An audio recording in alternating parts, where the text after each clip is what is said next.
In today's video, I'm going to teach you how to change domain name in Notion.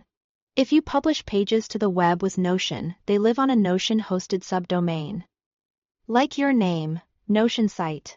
Updating that address is useful when you rebrand or want a cleaner URL. You'll need access to workspace settings.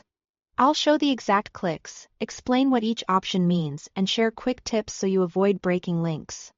You can change this setting in just a minute, and while you can update it again later, picking a stable name now will help keep your links consistent over time.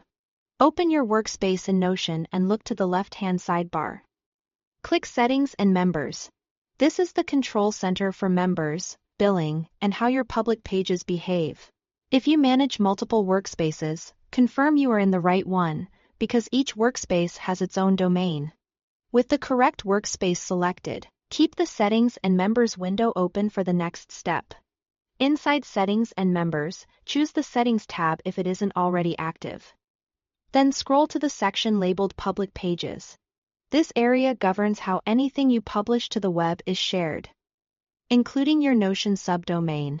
Pause to confirm public sharing is set the way you expect, since the domain applies to all pages you publish from this workspace.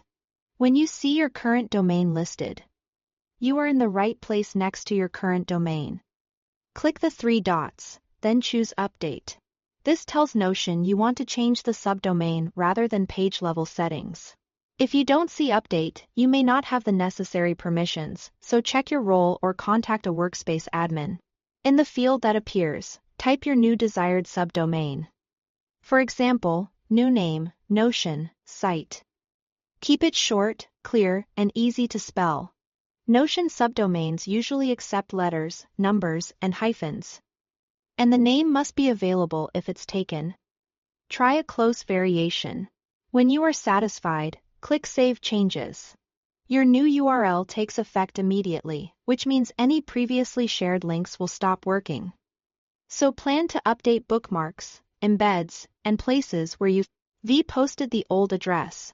It's also a good idea to coordinate the change with your team, so everyone shares the new link. If you use analytics or link shorteners, remember to refresh those targets too. And that's it. You've updated your Notion domain for this workspace, giving your public pages a cleaner, more consistent home on the web. Thanks for watching.